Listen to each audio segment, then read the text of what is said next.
દામનગરમાં ઠંડા પીવાના પાણીનું પરબ લોકાર્પણ કરાયું।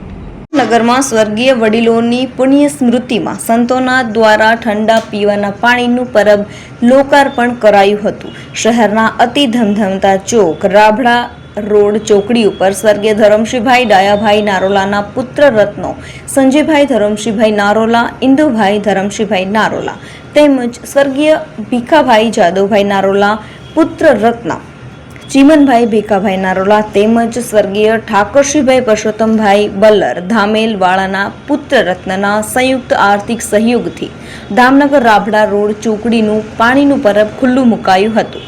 શહેરના અનેક સામાજિક સ્વૈચ્છિક સંસ્થાઓના અગ્રણીઓની પ્રેરક ઉપસ્થિતિમાં દાતા રત્નો ચીમનભાઈ નારોલા, સંજયભાઈ નારોલા અને બલ્લર પરિવાર દ્વારા ગ્રીષ્મની ગરમીમાં શીતળતા આપતા ઠંડા પીવાના પાણીની અવિરત સેવાનું લોકાર્પણ કરાયું હતું।